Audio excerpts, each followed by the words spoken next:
علیہ وسلم نے فرمایا مبارک ہو اس کو جو اپنے نامہ اعمال میں استغفار کثرت سے پائے. توبہ کہتے ہیں نا، مبارک ہو، خوشخبری ہو اس شخص کے لیے جس کے صحیفہ یعنی نامہ اعمال میں کثرت سے استغفار موجود ہو. انسان چونکہ ہر دم غلطی کرتا رہتا ہے تو اس کو توبہ کرنی ہوتی ہے، اور توبہ کے لیے جو ایک فارمل طریقہ ہے وہ کیا ہے؟ استغفار کرنے کا، یعنی باقاعدہ بخشش مانگی جائے. ٹھیک ہے نا، اللہ سے بخشش مانگنا. تو جو شخص کثرت سے بخشش مانگتا ہے obviously اسی کے نامہ اعمال میں بہت زیادہ استغفار ملے گی. تو اگر آپ امیجن کریں کہ آپ کے ایک دن کے جو سارے اعمال ہیں یا ان کی جو کہانی ہے صبح سے شام تک کی، تو ہم سب دیکھیں کہ ہمارے نامہ اعمال میں ہمارے ایک دن کی ڈائری میں کتنی بار استغفار شامل ہوئی، ہم نے کتنی بار استغفار کیا. یعنی لفظ استغفر اللہ یا اللہم اغفر لی یا رب اغفر لی یا اللہ مجھے معاف کر دے کتنی بار کہا، کیونکہ جتنی بار کہیں گے اتنی بار ہی لکھا جائے گا. یعنی جتنی بار معافی مانگیں گے، استغفار کریں گے، وہی موجود پائیں گے. اور اس کے برعکس دیگر باتیں کتنی ہیں یا کیا کیا چیز ہے اس میں. اصل بات یہ ہے کہ ہم فالتو باتوں کے اتنے عادی ہو چکے ہیں کہ جو کرنے کی بات ہے اس کے لیے وقت کم رہ جاتا ہے، کیونکہ وقت تو اتنا ہی ہے نا. تو آپ چاہیں تو اس میں اچھی باتیں کر لیں، استغفار کر لیں، اللہ کا ذکر کر لیں، یا کسی کو فائدہ پہنچانے کا کوئی کام کر لیں، اور چاہیں تو ادھر ادھر کی اپنی کہانیاں سناتے ہوئے وقت گزار دیں. کیونکہ بولنا تو ہم نے ہے ہی، وہ تو ہماری فطرت میں کہ ہم نے بولنا ہے. اور صبح سویرے بولنا شروع کر دیں. ذکر کا جو وقت ہے، جس وقت ساری کائنات یا زمین آسمان کی ہر چیز ایک طرح سے ذکر میں مصروف ہوتی ہے، چڑیا پرندے ہر چیز چہچہا رہی ہوتی ہے، اور دراصل کیا کر رہے ہوتے ہیں؟ اللہ کی تسبیح ہی کر رہے ہوتے ہیں. تو ہم تو اس وقت بھی باز نہیں آتے باتیں کرنے سے، فالتو باتیں. تو باقی دن تو پھر ہے ہی باتوں کا. تو ہم سب کو اپنا محاسبہ کرنے کی ضرورت ہے، اور اپنے لیے ایک سوال لکھ کے رکھ سکتے ہیں کہ میں نے آج کتنی بار استغفار کی. نبی صلی اللہ علیہ وسلم کتنی بار کیا کرتے تھے؟ جی 70 سے 100 بار کیا کرتے تھے، اور وہ اللہ کے رسول تھے، اور ان کے اگلے پچھلے گناہ سب معاف کر دیے گئے تھے. اور ہمارا طرز عمل کیا ہے؟ وجہ یہ ہے کہ ہمیں اپنی غلطیوں کا احساس ہی نہیں ہے. کہ جب احساس ہوتا ہے، ایک تڑپ آتی ہے، ایک پریشانی ہوتی ہے، تو پھر انسان اس کے ازالے کی کوشش کرتا ہے. مثلا اگر کسی کے جسم میں کوئی بیماری ہو، جیسے کینسر ہوتا ہے، اور اس کو پتہ ہی نہ ہو کہ وہ بیمار ہے، تو کیا وہ علاج کرائے گا؟ نہیں کرے گا. حتیٰ کہ وہ مرض اس کے لیے کیا بن جاتا ہے؟ جان لیوا بن جاتا ہے. کیونکہ ہمیں غلطی کا اعتراف کر کے اس کی اصلاح کرنے کی بجائے کس چیز کی عادت ہے؟ اپنے آپ کو جسٹیفائی کرنے کی، کہ جو ہم سوچ رہے ہیں، جو ہم کر رہے ہیں وہ بالکل ٹھیک ہے. ہر چیز کی کوئی نہ کوئی تعویل کر لیتے ہیں. تو جب غلطیوں کی تعویل کرتے چلے جائیں گے تو پھر نتیجہ کیا نکلے گا؟ پھر توبہ کی توفیق نہیں ہوگی، توبہ کے لیے شعوری کوشش نہیں ہوگی، اور جب وہ کوشش نہیں ہوگی تو استغفار کہاں سے کریں گے؟ اور پھر وہ کریں گے نہیں تو نامہ اعمال میں کہاں سے آئے گا؟ اور اگر نہیں آتا تو پھر وہ مبارک کس کے لیے اور خوشخبری کس کے لیے؟ تو ہر چیز دوسرے کے ساتھ ریلیٹڈ ہے نا، ایک عمل دوسرے عمل کے ساتھ ایک چین ہوتی ہے پوری. تو جو بخشش مانگتا ہے اور ندامت کے آنسو گرتے ہیں اس کے، اور وہ کہتا ہے کہ اللہ تو مجھے معاف کر دے، تو اس کے لیے اللہ کا پھر وعدہ ہے کہ اللہ اسے معاف کرے گا. حدیث میں آتا ہے رسول اللہ صلی اللہ علیہ وسلم نے فرمایا، شیطان نے اپنے رب عز و جل سے کہا، مجھے تیری عزت اور جلال کی قسم، میں تیرے بندوں کو اس وقت تک گمراہ کرتا رہوں گا جب تک ان کے جسم میں روح رہے گی. یعنی جب تک مر نہیں جاتا بندہ، روح نکل نہیں جاتی، اس وقت تک ابلیس اپنا کام نہیں چھوڑتا. کہتا میں کرتا رہوں گا گمراہ. اور اللہ عز و جل نے فرمایا، مجھے اپنی عزت اور جلال کی قسم، جب تک وہ مجھ سے معافی مانگتے رہیں گے میں انہیں معاف کرتا رہوں گا. لیکن دیکھیے ہم تھوڑی سی ہمیں تکلیف ہو جاتی ہے، سر دردی ہو جاتا ہے، بخار ہو جاتا ہے، تو کیا اس میں ہماری ہمت توفیق باقی رہتی ہے کہ ہم پھر بھی استغفار کرتے رہیں، دعا مانگیں یا کوئی ذکر کریں؟ عموماً کیا ہوتا ہے جب ایسی کیفیت ہوتی ہے تو ہم سب کچھ بھول جاتے ہیں. لوگوں سے بات کرنا، کچھ پڑھنا، کوئی کام کرنا، ہر چیز ایک بوجھ لگتا ہے، کچھ بھی نہیں کرنا چاہتے. پھر آپ بخاری کی روایت میں آتا ہے، اے عائشہ مجھے تمہارے بارے میں اس طرح کی خبریں ملی ہیں، اگر تم واقعی اس معاملے میں پاک و صاف ہو تو اللہ تمہاری پاکی بیان کر دے گا، لیکن اگر تم نے کسی گناہ کا ارادہ کیا تھا تو اللہ کی مغفرت چاہو، استغفار کرو، اس کے حضور توبہ کرو. کیونکہ بندہ جب اعتراف کر لیتا ہے اور پھر اللہ کی بارگاہ میں استغفار کرتا ہے تو اللہ اس کی توبہ قبول کر لیتا ہے. دیکھیے جب بھی کسی پر کوئی الزام لگتا ہے تو دو میں سے ایک صورتیں ہوتی ہیں. ایک یہ کہ وہ شخص مجرم نہیں ہوتا، اس نے جرم نہیں کیا ہوتا، اور دوسرا یہ کہ اس نے یا کیا ہوتا ہے یا اس کا ارادہ کیا ہوتا ہے. دو میں سے ایک ہی چیز ہے. تو اگر کوئی شخص اس پہ کوئی الزام لگا اور اس نے غلط کام کیا ہی نہیں تو اس کو بالکل اطمینان رکھنا چاہیے کہ میں اس معاملے میں بالکل سچا ہوں اور کسی کی باتوں پر مجھے اوفینڈ نہیں ہونا، مجھے بھڑکنا نہیں اور مجھے چیخنا چلانا نہیں اور بدتمیزی کا طوفان برپا نہیں کرنا۔ اللہ کو پتا ہے میں نے غلط کام نہیں کیا اور حمایت کے لیے اللہ کافی ہے۔ اور دوسرا یہ کہ انسان جب گلٹی کانشیس ہو، اس کو پتا ہو کہ اس نے نیت کی تھی، ارادہ کیا تھا اور کچھ نہ کچھ اس راہ پہ چل پڑا تھا یا پھر کر گزرا تھا، تو پھر اس صورت میں بھی صفائی دینے کی اور اپنے آپ کو سچا ثابت کرنے کے لیے جھوٹ بولنے کی ضرورت نہیں ہے۔ اور اگر کوئی ایسا کرے گا تو اس کے لیے معافی کا کوئی دروازہ نہیں پھر، کیونکہ وہ ایک تو غلط کر چکا اور دوسرا اس پہ جھوٹ بول رہا ہے اور جھوٹ بول کر ایک اور گناہ کر رہا ہے اور پھر اس جھوٹ کو چھپانے کے لیے شاید ایک اور جھوٹ بولنا پڑے، اس طرح وہ گناہوں کی دلدل میں پھنستا چلا جائے گا۔ تو کبھی بھی کوئی ایسی بات ہو تو سب سے پہلے تو اپنے آپ کا حساب لے، محاسبہ کرے، یہ جو میں نے کیا ہے، جو کہا ہے، اس میں اصل حقیقت کیا ہے، کیونکہ یہ اللہ جانتا تھا، یہ بندے کو خود پتا ہوتا ہے کہ وہ کہاں کھڑا ہے۔ تو ان دونوں صورتوں میں کتنی بہترین نبی صلی اللہ علیہ وسلم نے راہ دکھائی ہے اور اس میں انسان کے لیے اطمینان ہی اطمینان ہے۔ پھر یہ ہے کہ معافی کی امید بھی رکھنی چاہیے، کیونکہ شیطان انسان کے اندر بار بار یہ وسوسہ ڈالتا ہے کہ اللہ تمہیں نہیں معاف کرے گا۔ اس وسوسے سے بچنا چاہیے، کیونکہ اللہ کا وعدہ ہے وہ معاف کرے گا، تو وہ کیوں نہیں کرے گا؟ وہ ظالم نہیں ہے۔ رسول اللہ صلی اللہ علیہ وسلم نے فرمایا، اللہ تعالیٰ فرماتا ہے، اے ابن آدم، جب تک تو مجھے پکارے گا اور مجھ سے پر امید رہے گا، ہوپ فل رہے گا، میں تجھے بخشتا رہوں گا جو بھی گناہ ہوں گے، اور کوئی پرواہ نہ کروں گا کہ کون سے گناہ ہیں۔ اے ابن آدم، اگر تیرے گناہ آسمان کی بلندیوں تک پہنچ جائے تو پھر تو مجھ سے بخشش طلب کرے تو میں پرواہ کیے بغیر تجھے بخش دوں گا، ولا ابالی، مجھے پرواہ ہی نہیں، کیونکہ ہمارا کوئی گناہ اللہ تعالیٰ کو نقصان نہیں دیتا۔ بندے عام طور پر جب بندوں کو معاف نہیں کرتے تو کیوں نہیں کرتے؟ کیونکہ بندے بندوں سے ہرٹ ہو جاتے ہیں یا بندوں کو بندے نقصان پہنچا جاتے ہیں تو وہ معاف نہیں کر پاتے۔ ہمارا کوئی گناہ اللہ تعالیٰ کو اس طریقے پر ہرٹ نہیں کرتا اور نہ اس کو کوئی نقصان ہوتا ہے۔ وہ ایک حدیث قدسی میں آتا ہے نا کہ اگر سارے کے سارے اول و آخر جن و انس سب سے زیادہ فاسق و فاجر شخص کی طرح ہو جائے، اس کے دل کی طرح ہو جائے، تو یہ چیز اللہ کی بادشاہت میں کچھ بھی کمی نہیں کرتی۔ اللہ کو اس کی کوئی پرواہ نہیں، کوئی فکر نہیں، نقصان کچھ نہیں اس کا۔ بندوں کا تو نقصان ہو جاتا ہے نا، اللہ کا کوئی نقصان نہیں ہوتا، تو اس لیے اللہ تعالیٰ کو معاف کرنے میں مشکل بھی کوئی نہیں، ویسے بھی وہ عزیز و مقتدر ہے۔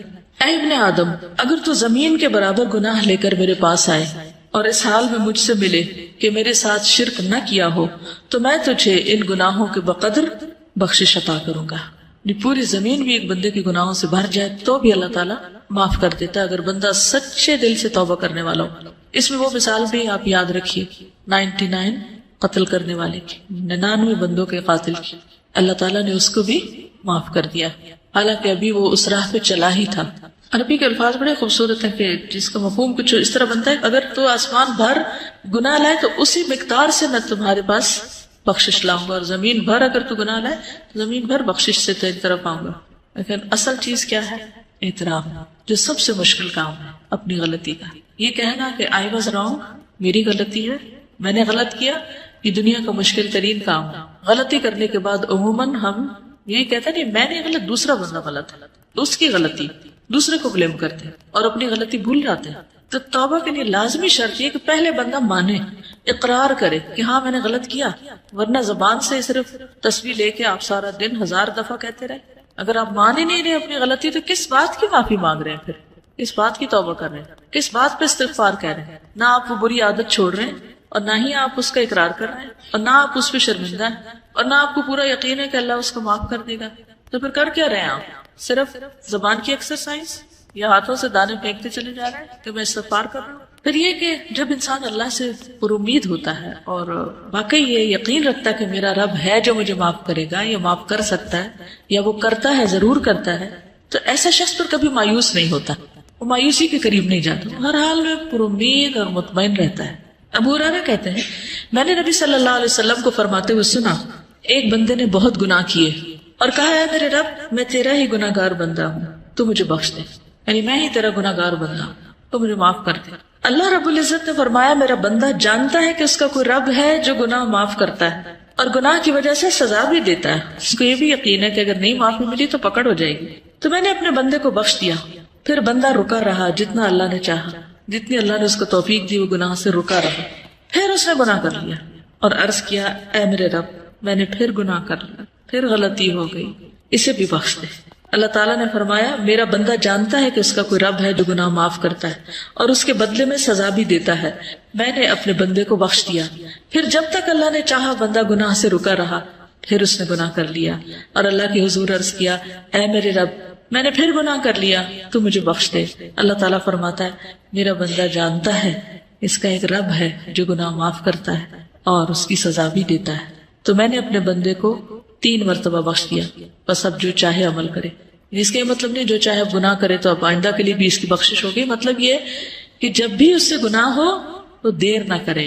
وہ فارسی میں آتا نا 100 بار اگر توبہ شکستی باز آ، 100 بار بھی توبہ ٹوٹ جائے تو بھی باز آ جاؤ، پھر بھی پلٹ آؤ، پھر بھی لوٹ آؤ، کیونکہ وہ رب 100 بار توبہ کرنے والوں کو 100 بار معاف کر دیتا ہے. تو اس بات کا یقین کہ اللہ تعالیٰ معاف کر دے گا، اور یہ سراسر اس کے اپنے اختیار میں بھی ہے. یغفر لمن یشاء ویعذب من یشاء. رونا کس بات میں آنا چاہیے کہ اللہ یہ سب تیرا فیصلہ ہوگا، اگر تو نے معاف نہ کیا تو میرے پاس تو کوئی اور دروازہ نہیں کہ میں وہاں جا کے معافی مانگوں، تجھے کو معاف کرنا ہے اور تو معاف کر دے. تو اس کے لیے تڑپنا بھی چاہیے، یعنی اس کو کھیل نہیں بنا لینا چونکہ اللہ نے معاف کر دینا اس لیے گناہ کر لو اور کرتے چلے جاؤ. کیا پتا کہ توبہ کی توفیق بھی پھر ہوتی ہے یا نہیں. اس امید پہ گناہ نہیں کرنے چاہیے، ہمیشہ اعتراف کی روش پہ چلتے جانا چاہیے. نبی صلی اللہ علیہ وسلم نے لوگوں کو استغفار کی ترغیب بھی دلائی ہے متعدد بار. مثلا ایک بار آپ نے فرمایا قسم اس ذات کی جس کے قبضہ قدرت میں میری جان ہے، اگر تم گناہ نہ کرتے تو اللہ تعالیٰ تمہیں لے جاتا اور ایسے لوگوں کو لاتا جو گناہ کرتے پھر معافی مانگتے تو اللہ ان کو معاف کر دیتا. کیونکہ اللہ تعالیٰ کو معاف کرنا پسند ہے، انسانوں کو معاف کرنا پسند نہیں. انسان معاف کرنا پسند نہیں کرتے، لیکن اللہ تعالیٰ معاف کرنے سے محبت رکھتا ہے، وہ معاف کرنا چاہتا ہے. شرط یہ ہے کہ کوئی شخص واقعی پھر معافی مانگے. اب آپ دیکھیے کہ غلطی کس سے ہوتی، غلطی کون کرتا ہے. عام روزمرہ زندگی میں دیکھیے کون غلطی کرتا ہے، جو عمل کرتا ہے، جو کوئی کام کرتا ہے. جو کچھ کرے گا اس سے ہی غلطی ہوگی نا، جو کام ہی نہیں کرے گا اس سے کیا غلطی ہونی ہے. ویسے برتن کس سے ٹوٹتا ہے، جو برتن استعمال کرتا ہے، اور جس نے صرف سجا کے رکھے ہوئے الماری میں اس سے تو نہیں ٹوٹیں گے، اس کے تو بچے رہیں گے. اسی طرح باقی غلطیوں پر بھی آپ نظر ڈالیے. انسانوں کے حق میں بھی ہم سے غلطیاں کب ہوتی ہیں، جب ہم ان سے تعلق رکھتے ہیں تو پھر ہم سے غلطیاں ہو جاتی ہیں.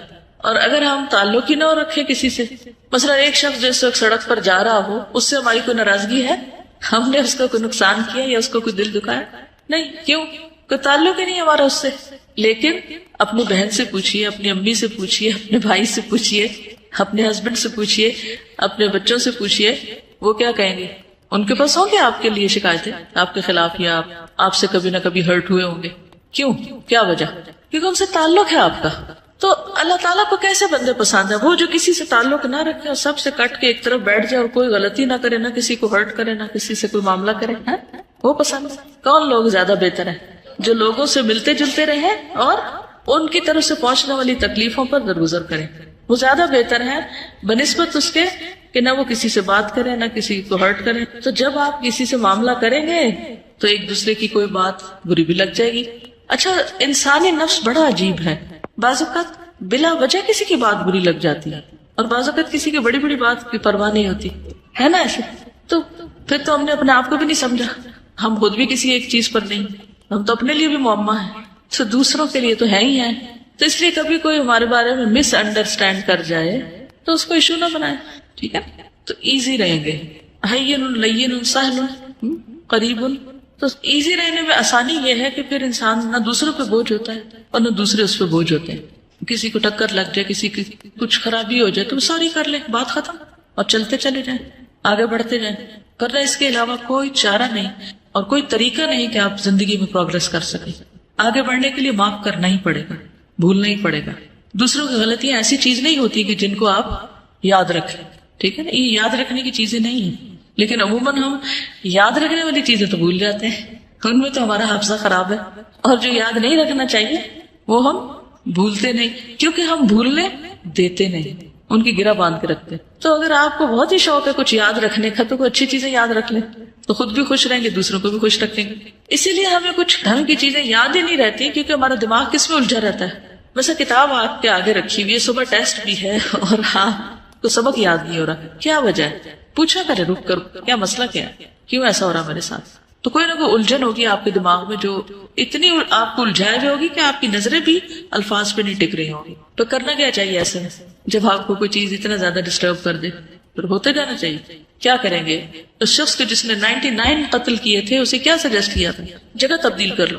جی نیک لوگوں کی بستی میں چلے جاؤ. تو ہم کیا کر سکتے ہیں؟ نہیں پڑھی جا رہی نا بات، تو آپ اس وقت بند کر دیں کتاب، اٹھ کے کچھ اور کرنے چلے جائیں. 5 منٹ لے لیں، 10 لے لیں، کچھ اور کام کر لیں. اتنا میں خوب دماغ خالی سوچ بھی لے گا اور جو کچھ اس میں آ رہا ہے اس الجھاؤ کا کوئی سلجھاؤ ہو بھی جائے گا اور پھر واپس پلٹ آئے، پھر آ کے فریش کام شروع کر دیں. یہ اس وقت کوئی ایسا کام لے لیں کہ جس میں بہت زیادہ آپ کو ذہنی یکسوئی نہ چاہیے، تھوڑے سے اٹھ جائے وہاں سے، اس جگہ کو چھوڑ دیں. غصے کا بھی علاج کیا ہے؟ جگہ چھوڑ دیں، پوزیشن بدل لیں بیسیکلی. تو ان چیزوں کا بھی علاج یہی ہے کہ آپ ہٹ جائیں وہاں سے. پھر اللہ سبحانہ و تعالیٰ قرآن پاک میں فرماتے ہیں افلا یتوبون الی اللہ ویستغفرونہ، کیا وہ اللہ سے توبہ نہیں کریں گے، استغفار نہیں کریں گے؟ واللہ غفور الرحیم، اور اللہ غفور الرحیم ہے. نبی صلی اللہ علیہ وسلم کو حکم دیا گیا واستغفر اللہ ان اللہ کان غفور الرحیم، اور اللہ سے بخشش طلب کیجئے، اللہ تعالیٰ یقیناً بہت بخشنے والا، رحم فرمانے والا ہے. سب لوگوں کو حکم دیا گیا توبوا الی اللہ جميعا، اور وان استغفروا ربکم ثم توبوا الیہ. سورۃ ہود میں ہود علیہ السلام نے اپنی قوم کو کہا تھا کہ اپنے پروردگار سے معافی مانگو اور اس کے حضور توبہ کرو. پھر نوح علیہ السلام نے بھی کہا فقلت استغفروا ربکم انہ کان غفارا یرسل السماء علیکم مدرارا. ہود علیہ السلام نے کہا وَيَا قَوْمِ اسْتَغْفِرُوا رَبَّكُمْ ثُمَّ تُوبُوا إِلَيْهِ. شعیب علیہ السلام نے کہا وَاسْتَغْفِرُوا رَبَّكُمْ ثُمَّ تُوبُوا إِلَيْهِ. نبی صلی اللہ علیہ وسلم نے اپنی قوم کو استغفار سکھائی نہیں، اپنے لوگوں کو. نبی صلی اللہ علیہ وسلم کے پاس جب کوئی آ کے یہ کہتا ہے یا رسول اللہ صلی اللہ علیہ وسلم جب میں اپنے پروردگار سے دعا کروں تو کیا کہا کروں؟ تو آپ نے فرمایا کہو اللہم اغفر لی وارحمنی واہدنی وارزقنی، اے اللہ مجھے معاف کر دے، مجھ پر رحم فرما، مجھے ہدایت دے، مجھے رزق دے. اس کے بعد آپ نے انگوٹھے کو نکال کر باقی 4 انگلیوں کو بند کر کے فرمایا یہ 4 چیزیں دنیا اور آخرت دونوں کی جامع ہیں. یعنی جس کو یہ 4 چیزیں مل گئی اس کو دنیا آخرت سب کچھ مل گیا. 2 سجدوں کے بیچ میں ہم یہ دعا پڑھتے ہیں، ٹھیک ہے؟ تو تھوڑا شعوری طور پر پڑھنے کی کوشش کریں کیونکہ اس میں دنیا اور آخرت کی بھلائیاں ہیں اس دعا میں. اور ویسے بھی دعا کرتے وقت اگر انسان استغفار کرتا ہے تو ایک طرح سے پہلے اس کے گناہ دھل جاتے ہیں، پھر اس کے بعد اللہ کا قرب مانگتا ہے، اللہ کی محبت مانگتا ہے، باقی چیزیں مانگتا ہے. تو یہ ایسے ہی ہے کہ جیسے انسان پہلے نہائے دھوئے پھر خوشبو لگائے، ٹھیک ہے؟ نبی صلی اللہ علیہ وسلم اسلام قبول کرنے والے کو سب سے پہلے استغفار سکھاتے تھے. یہ صحیح مسلم کی روایت ہے. کان رسول اللہ صلی اللہ علیہ وسلم یعلم من اسلم یقول اللہم اغفر لی وارحمنی واہدنی وارزقنی. ٹھیک ہے، جب کوئی مسلمان ہوتا تو آپ اس کو یہ کلمات سکھاتے کہ یہ مانگو. پھر ایمان والوں کی صفت بھی یہی ہے وبالاسحار هم یستغفرون والمستغفرین بالاسحار، سورۃ آل عمران میں آتا ہے. خاص طور پر عورتوں کو استغفار کا حکم دیا گیا. حدیث یاد ہے کسی کو؟ اور کیوں دیا گیا؟ صحیح مسلم کی روایت ہے رسول اللہ صلی اللہ علیہ وسلم نے فرمایا اے عورتوں کے گروہ صدقہ کرتی رہا کرو اور کثرت سے استغفار کرتی رہا کرو.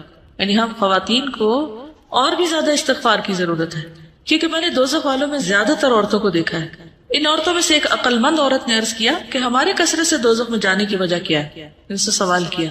آپ نے فرمایا تم لعنت کثرت سے کرتی، یعنی لعن تان، دوسروں کو بلیم کرنا، دوسروں کو برا بلا کہنا، اور اپنے خاوند کی ناشکری کرتی. ناشکری بھی نا ایک عادت ہوتی ہے، کسی حال پہ راضی نہ ہونا، کسی کا احسان نہ ماننا. پھر اسی طرح یہ ہے کہ ہمیں صرف اپنے لیے نہیں دوسروں کے لیے بھی استغفار کرنی چاہیے. وہ بھی ہم نماز میں کرتے ہیں، اسے بھی تھوڑا سا شعور کے ساتھ کیجیے. کیا کہتے ہیں؟ ربنا اغفر لی ولوالدی وللمؤمنین یوم یقوم الحساب. ٹھیک ہے. خصوصاً جب کوئی فوت ہو جائے تو اس کی بخشش کی دعا کرنی چاہیے. نجاشی جب فوت ہو گیا تھا تو نبی صلی اللہ علیہ وسلم نے صحابہ سے کہا تھا کہ استغفروا لاخیکم، اپنے بھائی کے لیے استغفار کرو، یعنی اس کی مغفرت کی دعا کرو.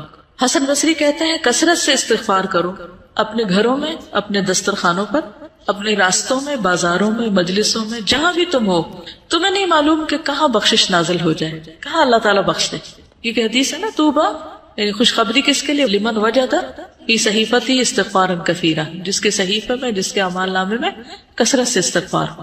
تو پھر ہر موقع پہ، ہر مجلس میں، ہر جگہ انسان کرتا رہے. اور پھر برائی کرتے ہی ساتھ ہی کر لے، لیکن صرف برائی کرتے ہی نہیں، نیکی کے بعد بھی، نیکی کا کام کر کے بھی. کیوں؟ وہ کیوں؟ جیسے نماز کے بعد ہم سلام پھیرتے ہیں نا تو سب سے پہلے کیا کرتے ہیں؟ اللہ اکبر، استغفر اللہ. واہ، کیوں؟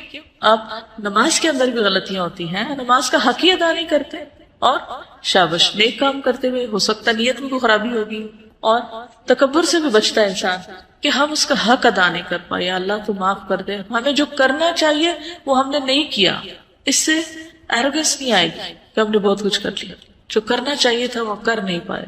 ما عبدناک حق عبادتک، فرشتے کہیں گے نا، اور حقیقت بھی یہی ہے نا، ہم میں سے کون سیٹسفائیڈ ہے اپنے کاموں سے کہ میں تو بہت اچھے کر رہا ہوں، یہ دھڑکا لگا رہتا ہے کہ کل جب کھلے گا اعمال نامہ تو پتہ نہیں کون سا کام کس کوالٹی کا نکلے گا اس میں سے۔ اول تو نیکیاں کرتے ہی کام ہے، جو کر لیتے ہیں ان کو خراب بہت زیادہ کر دیتے ہیں، مختلف چیزوں سے ان کو ستیہ ناش بھی کرتے ہیں یا ان کی شکل بگاڑ دیتے ہیں۔ تھوڑا سا کام کر لیتے ہیں تو بس چین نہیں پاتے جب تک لوگوں کو بتا نہ بیٹھے کہ یہ میں نے کیا تھا۔ یہ جیسے ابھی بات یہ تھی نا کہ اگر کوئی بات کر رہا ہوں تو میں تو پہلے سے ہی کرتا ہوں، مجھے تو پہلے ہی پتا ہے، یہ تو میں پہلے سے جانتا ہی ہوں، یہ تو مجھے آتی ہے، یہ میں نے تو کیا تھا۔ عموماً کیا جملے ہوتے ہیں، ہاں